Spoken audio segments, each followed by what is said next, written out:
Wassalatu wassalamu ala al-mab'uuthi rahmatan lil 'alamin nabiyina Muhammadin wa ala alihi wa sahbihi wa man tabi'ahum bi ihsanin ila yaumil amma ba'd. Qanifidin rahimani wa rahimakumullah. Kita melanjutkan pelajaran kita menjaga kitab Ushul fi Tafsir Syekh Muhammad bin Shalih Al-Utsaimin rahimahullah.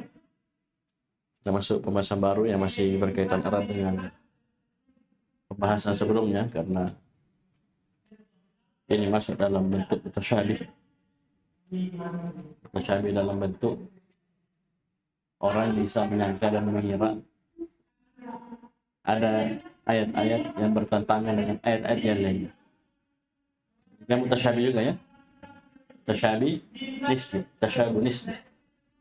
Ya, sebagiannya tidak ngerti dan banyak juga yang mengerti dari ar-rasikhin fil ilm. Saya katakan ini masih erat kaitannya dengan pembahasan sebelumnya. Baca. Bismillahirrahmanirrahim. Alhamdulillahi rabbil alamin wassalatu wassalamu ala Rasulillah wa ala alihi wa sahbihi ajma'in. Faqala Syekh Muhammad bin Shalih Al-Utsaimin rahimahullahu taala mawhimut ta'arudi fil Qur'ani. Baik. Kata Syekh rahimahullah, mauhim, isim apa ini? Isim makan, tempat yang dikira, yang orang mungkin waham adanya at-ta'arud fil Quran. Tempat yang dikira ada at-ta'arud, kontradiksi, pertentangan antara ayat satu dan ayat yang lainnya dalam Al-Quran. Ya, paham ini? Terus التعارض في القرآن أن تتقابل آيتان بحيث يمنع مدلول إحداهما مدلول الأخرى. طيب. التعارض, apa itu التعارض fil Quran? Adalah an tataqabala ayatan. Ada dua ayat yang saling kontradiksi, bertolak belakang. Tataqabala, tapi berhadap-hadapan, maksudnya kontradiksi. Dari sisi apa? Bihaitsu yamna'u madlulu ihdahuma madlulal ukhra. Yaitu madlul salah satu dari ayat tersebut itu menghalangi madlul ayat yang lainnya. Ada ayat ya, sama-sama punya madlul. Madlulnya ayat yang pertama mencegah, menghalangi madlul yang kedua. Begitu pula sebalik. Ini madlul artinya apa? Maknanya, kandungannya. Ya, menghalangi kandungan ayat yang lainnya, yang bertentangan, tidak ketemu. Contoh, مثل أن تكون إحداهما مثبتة لشيء والآخر نافية له. Seperti contoh, ada dua ayat, perhatikan, lihat saya. Ada dua ayat. Yang pertama, ayat ini musbitah, menetapkan sesuatu. Ayat yang kedua, nafiyah, menafikan sesuatu tersebut. Ini kan apa? Tataqabala kan? Satu menetapkan, satu menafikan. Seperti ayat yang sering kita ulang, wa innaka latahdi ila siratal mustaqim. Ini mutsbitah, menetapkan bahwasanya Nabi bisa memberi hidayah ya. Wa innaka latahdi. Latahdi, tahdi fa'ilnya dhamir mustatir fihi wujuban takdiruhu anta kembali ke Nabi kan? Berarti Nabi bisa memberi hidayah. Ini ditetapkan hidayah. Ayat yang lainnya disuruh innaka la tahdi man ahbab. La nafi. Ayat yang lainnya dinafikan. Ayat. Orang kira ada waham muncul, ada ta'arud, pertentangan, kontradiksi. Ya, antara ayat satu dan ayat lain dalam Al-Qur'an. Ini namanya. Ya, ini beliau ingin bahas. Ini kan masuk tasyabuh tak? Ya, orang yang punya penyakit, ya, Al-Quran begini, kan? Kenapa ini? Itu kan bisa tashkik, muncul perbuatan membuat orang ragu. Kalau orang tidak paham, tapi kalau orang punya ilmu, apalagi rasikhin itu malah ini menjelaskan ke luar biasa Al-Quran. Karena kenapa? Ayat yang menetapkan hidayah Ya, untuk Nabi SAW, bahwasanya Nabi bisa memberi hidayah. Hidayah tersebut adalah hidayatul irsyad wal bayan. Nabi itu bisa menjelaskan, membimbing, itu hidayah. Kita juga begini mengajar, ini hidayah, namanya hidayatul irsyad wal bayan, dimiliki oleh Nabi bahkan oleh umatnya. Bisa juga pengikut para nabi.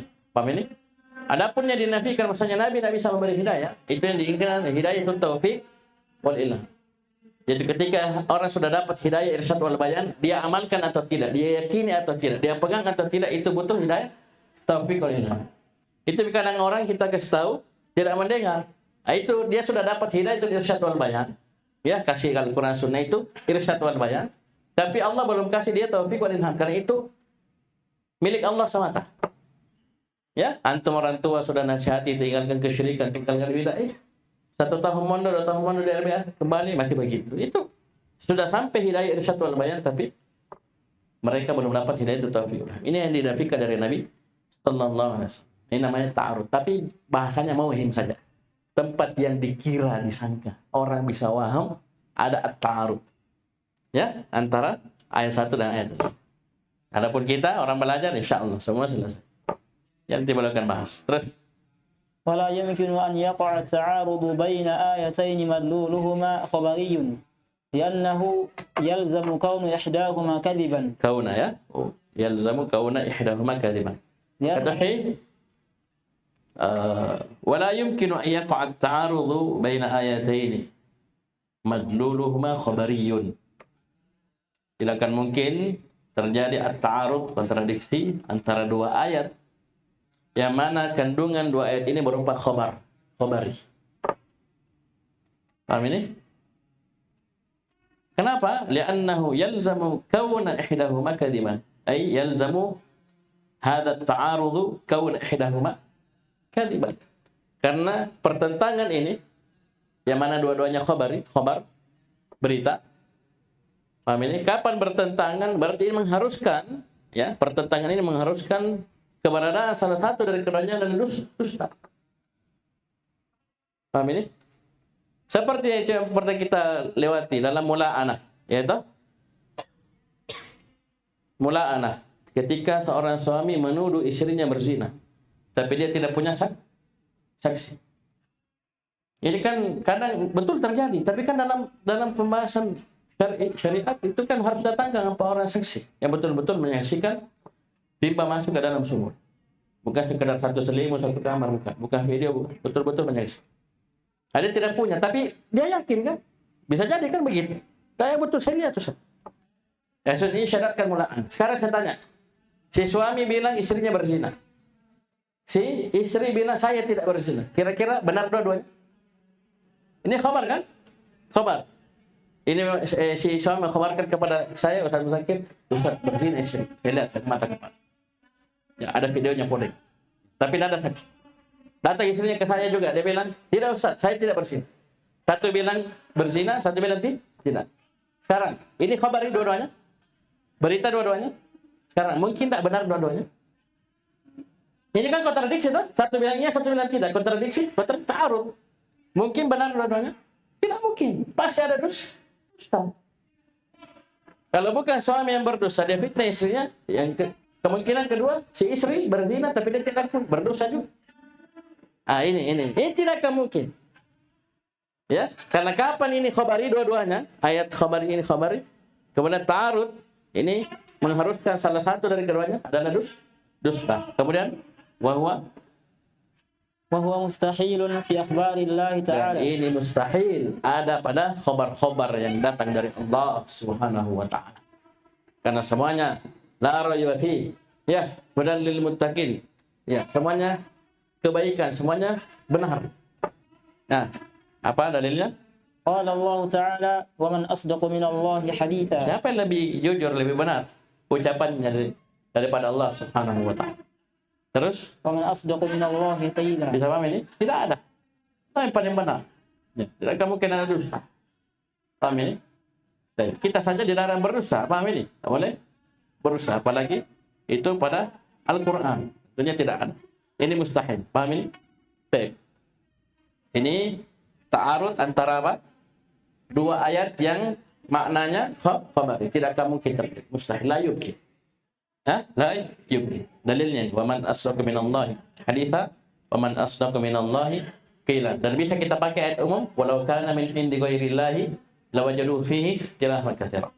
Bisa kita pakai. Terus ولا يمكن أن يقع التعارض بين آيتين مدلولهما حكمي. Kenapa bisa? لأن الأخيرة منهما ناسخة للأولى. Subhanallah. Sudah lewat juga ini. Perhatikan. Dan juga tidak mungkin terjadi at-ta'arud, kontradiksi, baina ayataini madluluhuma hukmiyun. Tidak akan mungkin terjadi pertentangan antara dua ayat yang dua-duanya kandungannya maknanya adalah hukum. Satu memerintahkan, satu melarang. Bukan khabar ini, kalau khabar tadi berita, khabar. Kalau ini hukmi. Bisa paham ini? Kenapa kata Syekh? Karena yang datang terakhir, ayat yang datang belakangan, turun belakangan ini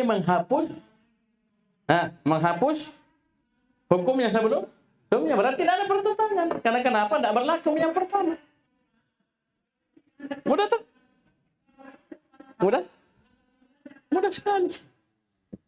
Ya, paham ini? Satu, hukumnya begini. Yang kedua, hukumnya begini. Dilihat yang mana terakhir turun. Ya, paham ini? Seperti apa yang ayat tentang wasiat itu. Tentang orang yang meninggal istrinya, meninggal suaminya, istri yang meninggal suaminya. Itu kan ada ayat yang di akhir juz itu menyatakan apa? Walladzina yatawaffawna minkum wa yadharuna azwajahum dan seterusnya. Itu ayat yang setelahnya itu terhapus hukumnya dengan ayat yang mengatakan dia menunggu sampai 4 bulan, arba'at asyhurin wa asyra. Itu menghapus hukumnya. Nasikh. Pada ayat yang lain. Paham ini? Awal ayatnya sama. Itu kadang kalau orang penghafal santri tahfidz menyetor itu biasa tak balik. Walladzina yatawaffawna minkum wa yadharuna azwajahum. Lanjutannya beda. Sama awal ayat. Itu beda hukumnya. Paham ini? Beda hukum. Jadi hukmi dua-duanya. Tapi satu masuk, satu nasikh. Satu masuk, satu nasikh. Dan itu tidak ada masalah.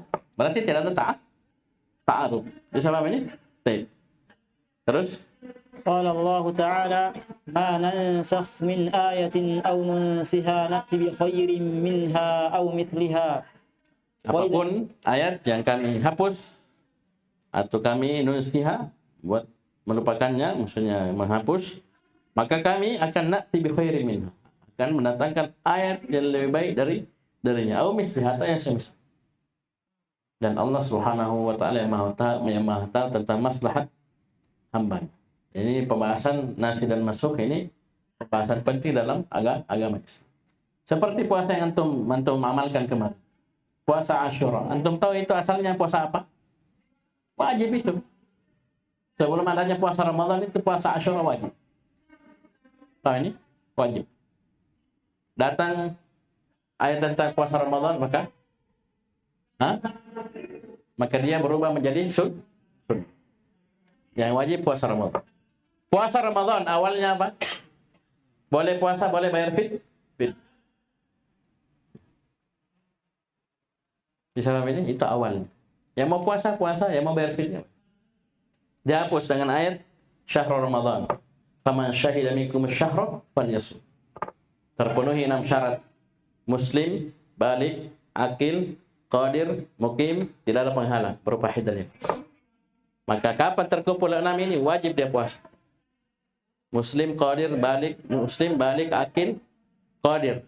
Maksudnya sahih, sehat dia, mampu puasa. Sakit gigi sedikit, pusing sedikit, mampu puasa. Paham ini? Kemudian mukim, bukan musafir. Tambahan. Wajib dia puasa. Dulu boleh dipilih. Sudah. Awal puasa boleh. Awal puasa kalau sudah tidur, orang buka puasa tak? Ke puasa, tertidur, bangun langsung menahan. Atau dia sudah sholat Isya. Ya. Dia buka maghrib, masuk sholat Isya, dia sholat Isya, habis Isya langsung menahan. Tidak bisa makan jalan kote sisa. itu dihapus hukum. Ya, dengan ayat yang setelah ayat tentang doa itu. Uhilla lakum lailatas siyami ar-rafathu ila nisa. Jangan. Jadi banyak nasi. Tapi ini yang beliau fokuskan ini di ayat Al-Qur'an, ya. Kami ini nasi dan masuk itu banyak. Yang beliau fokuskan ini antara ayat satu dengan ayat yang lain. Silakan. وإذا ثبت النسخ كان حكم الأولى غير قائم ولا معارض للآخرة lil akhirah. Nah, kata Syekh, kalau sudah jelas an-nasakh, ya, ada penghapusan hukum. Jadi ada an-nasakh, ada an-nasikh, ada al-man.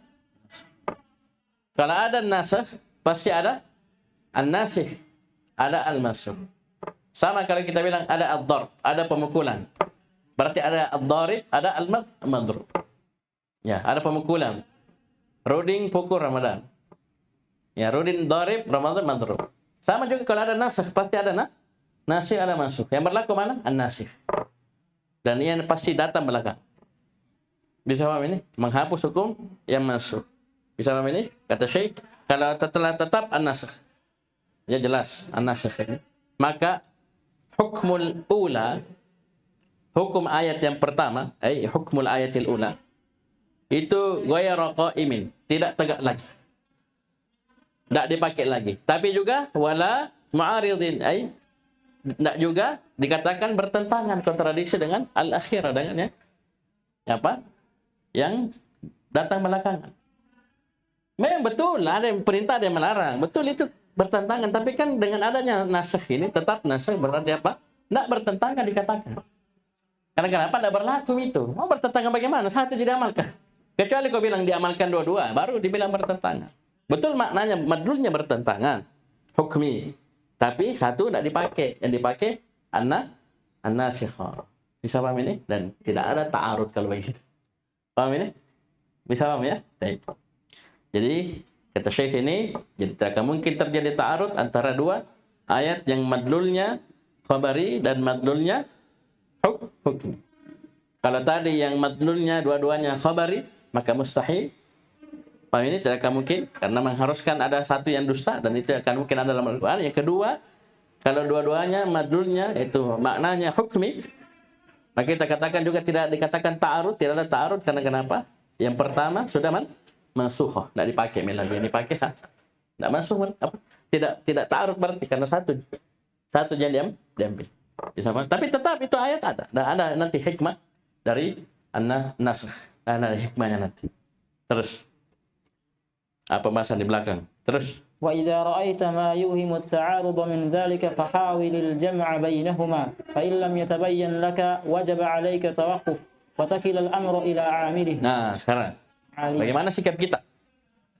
Kalau ada kita baca ayat satu, ayatnya kayaknya tidak sejalan, kontradiksi, ada ta'arud. Bagaimana sikap kita? Kata Syekh. Beliau rinci sini ya, perhatikan. Wa idza ra'aita ma yuhimu ta'arudha min dzalik. Jika kamu melihat ya, ada yang memunculkan iham, ya, sangkaan adanya kontradiksi dari ayat-ayat Al-Qur'an. Kamu dapat begitu, kamu lihat, kamu baca. Maka apa? Kata Syekh, fahawil, maka berusahalah, berupayalah, cobalah al-jam'a bainahuma, untuk mengkompromikan. Ya, al-jama', mengkompromikan antara dua ayat tersebut. Seperti tadi ya. Ayat yang satu menetapkan hidayah untuk Nabi. Maka Nabi bisa beri hidayah. Ayat yang lainnya mengatakan dinafikan. Nabi tidak bisa memberi hidayah. Ini kan. Apa yang kita lakukan? Jangan kayak orang yang dalam hatinya ada Zaid. Sudah, wah ini. Sumpah. Ini Al-Quran begini. Ya, tapi hawil al-jam'. Berusaha untuk mengkompromikan antara kedua. Dan ini butuh ilmu. Paham ini? Di antara usaha kita menjama' adalah tanya. Kalau kita tidak tahu ya tanya orang. Tanya orang yang berilmu. Ya bagaimana Ustaz ini komprominya, ini ayat begini, ini ayat begini. Ya, paham ini? Hadis ini begini, hadis ini begini. Paham ini? Kemudian kata Syekh, fa illam yatabayyan lak. Kalau kamu sudah berusaha untuk mengkompromikan dan belum jelas bagimu bagaimana komprominya, bagaimana jamaknya, maka wajib 'alaika tawaqqufu, maka wajib bagimu untuk berhenti, diam. Jangan piti kana-kana, piti pau-paui. Ya. Antum tidak tahu, antum tidak ngerti. Sudah dia. Ya, bilang wallahu a'lam wa takilal amra ila. Dan kamu serahkan urusan itu kepada orang yang alim. Tanya ustaz, tanya ustaz, tanya syekh. Kalau saya itu pas sendiri, apa dia, sembarang dibilang. Nah, naudzubillah. Ya, kemudian dibilang tidak tahu. Penyakit. Ya, ustaz bilang wallahu a'lam. Tanya ke ustaz lain. Tanya ke syekh dan seterusnya. Terus وقد ذكر العلماء رحمهم الله أمثلة كثيرة لما يوهم التعارض بينوا الجمع في ذلك ومن ini mungkin ada wawunya situ deh. Wabayyan ya. Mungkin ya Allah alam. Baik, maksudnya atafnya ke zakar ya. Wabayyanu al-jam'a fi dzalik. Baik. Sungguh para ulama rahimahumullah telah menyebutkan amsilatan katsirah. Contoh-contoh yang sangat banyak pada apa-apa yang bisa memunculkan sangkaan adanya at-ta'arud, kontradiksi pada ayat-ayat Al-Quran. Tapi mereka tidak sebutkan contoh baru diam. Nasuruh pikir sendiri, cari sendiri. Tidak. Wa bayyanu dzalik. Mereka jelaskan setelah itu. Jadi antum jangan antum ya, kasih tahu jamaah ini ayat A begini, ayat B begini, baru antum diam. Nah, itu tidak boleh. Jelaskan. Bab ini jelaskan. Bagaimana tariqah para ulama. Terus ومن أجمع ما رأيت في هذا الموضوع كتاب دفع إيهام الاضطراب عن آي الكتاب للشيخ محمد الأمين الشنقيطي رحمه الله تعالى. الشنقيطي رحمه الله. Dan diantara yang paling mengumpul dari apa yang saya lihat pada pembahasan ini, itu pembahasan contoh-contoh adanya ta'arud, ya. Ya, maksudnya Abu Afan bukan ada, tapi yang disangka adanya ta'arud. Paham ini? Paham ini? Bahasanya Syekh yuhimu kan? Ya, disangka ada ta'arud.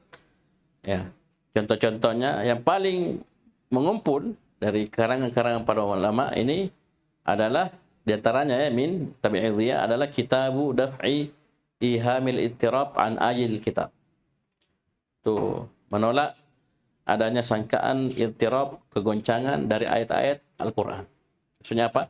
Satu bilang A, ayat satu bilang A, ayat dua bilang B. Paham ini? Ayat pertama menetapkan, ayat kedua menafikan, dan seterusnya.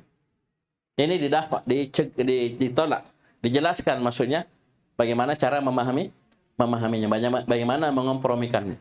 Subhanallah. Ya. Bahkan ya ada ulama terdahulu, ya itu sampai menantang. Siapa yang mengira ini doa ayat sini datang sini, bawa ke sini. Saya jelaskan kok. Berarti dia kuasai betul itu. Lari-larinya. Paham ini? Oh ini kalau dia dapat ya ini. Oh dia sini. Ya, bisa jadi sudah kuasai. Jadi dia tantang orang. Sini, siapa yang mengira ada pertentangan? Ya, antara ini dan itu dari ayat Al-Quran, hadis, si bawa sini. Saya kompromi. Kasih duduk. Hah? Amin. Ini luar biasa ilmunya para ulama. Yang kita katakan namanya tasyabuh nisbi. Sebagian orang enggak ngerti, tapi banyak yang lainnya dari para ulama memahami hal tersebut. Orang-orang belajar, orang-orang mondok, paham ini? Belajar akidah yang manasub itu ngerti. Ya, Allah tetapkan tangan, ya. Ya, paham ini? Dan di ayat ini Allah nafikan, Allah tidak serupa dengan yang lainnya. Ya. Nah, masalah. Tetapkan tangan tapi sesuai dengan keagungan dan kebesaran Allah Subhanahu wa taala tanpa serupa dengan makhluk. Ya. Bisa pahami? Itu kan kompromi. Seperti yang kita bilang kemarin, ya, ada tasyabuh. Orang bisa menyangka tidak benar tentang Allah, kitabnya dan rasulnya. Nanti insyaallah kita baca lah. Ini karangan Syekh Muhammad Al-Amin Asy-Syanqiti. Ini beliau punya tafsir namanya Adwaul Bayan. Ya, Adwaul Bayan. Terujukan juga. Ya, banyak pembahasan itu Syekh, ya, guru-guru kita itu kembali ke situ. Siapa ini? Muhammad Al-Amin Asy-Syanqiti. Ya, ini guru para ulama yang mungkin sebagian tersisa di masa ini. Syekh Al-Amin, Muhammad Al-Amin Asy-Syanqiti. Ini jago sekali. Ya, kami ini pintar, cerdas orangnya. Paham ini? Beliau punya tafsir atau al-bayan. Tidak heran kalau beliau punya buku seperti ini. Karena beliau sudah kuasai, ya. Sudah kuasai. Dan ini buku, Masya Allah, walaupun saya sendiri, ya jangan kira saya sudah pernah lihat ya. Saya juga mau beli juga belum dapat, belum ini. Ini tentunya dari judulnya sudah nampak. Bahasanya beliau kumpul ayat-ayat yang dikira ada ta'arud, dikira. Ya, ada ta'arud. Beliau kumpulkan, kemudian beliau jamak, kompromi. Jelaskan ini ayat ini maksudnya begini, ini ayat maksudnya begini. Atau misalnya ini ayat masuk, ini ayat nasih, dan seterusnya. Ya, tenang hati, subhanallah. Bahkan nampak jelas. Insya Allah nanti mungkin hari Senin pertemuan setelahnya ini kita akan baca contoh-contohnya. Ini 3 contoh tapi subhanallah luar biasa. Ini 3 contoh tapi mewakili banyak, ya banyak contoh yang lainnya. Seperti tentang hidayah yang kita sebutkan barusan, ini ada di sini. Ya, ada di sini. Wa nadhirul ayatain, ya, hidayah 1, irsyad wal bayan 1, taufik wal ilham ada di sini. Ada di sini. Ini satu kali tahu, insyaallah kita ingat terus. Ya, satu kali kita kuasai, insyaallah ingat. Ketemu, itu hidayah itu. Kapan ada hidayah tetapkan untuk makhluk, ya, misalnya la ayyahdiyallahu bika rajulan wahidan khairun laka min humrin na'am. Jika Allah memberi hidayah kepada seorang lelaki bika dengan sebab wahai Ali, maka itu lebih baik bagimu daripada unta merah. Allah memberi hidayah, tapi dengan sebab Ramadan misalnya, Khairuddin jadi ustaz, pulang ke Palu, ceramah tentang tauhid, orang dapat hidayah. Sekarang saya tanya, hidayah ditetapkan, Ruding bisa jadi sebab orang dapat hidayah. Hidayah apa yang hidayah terlihat oleh bayan, dan Allah yahdi. La yahdiyallahu, kasih hidayah taufik wal ilham, bergabung dua-duanya, baik orang berubah, ya kan? Jadi Ruding jelaskan agama, ini hidayah itu irsyad wal bayan, dan Allah kasih dia hidayah taufik wal ilham sehingga dia amalkan apa yang diceramahkan Ruding. Yang pentingnya salah Ruding, ya. Amin. Taufik wal ilham kan diamalkan. Itu lebih baik daripada onta merah. Ya, tidak bisa dibandingkan. Ya, pahala di sisi Allah. Ya, jadi apa yang kau ajarkan dari Al-Quran, 1 huruf, 2 huruf, bahkan sampai anak itu bisa mengaji, dan yang lainnya itu tidak bisa biar itu anak kasih kau alpar, tidak ada apa-apanya itu alpar. Paham ini? Lebih besar itu pahalanya, ya, kau mengajar dia ikhlas, dibanding dunia ada sisi. Ya, paham ini? Apalagi mengajar ngaji, ya, itu luar biasa. Setiap itu murid mengaji, sholat, dapat pahala kita, luar biasa. Apalagi dia jadi penghafal, namanya jadi guru, penasmi. Ya, gurunya santai-santai, apalagi sudah meninggal dalam kubur, mengalir pahala. Sebab ini, sekian aja. Subhanallah, alhamdulillah, asyhadu an la ilaha illa anta, astaghfiruka wa atubu ilaik.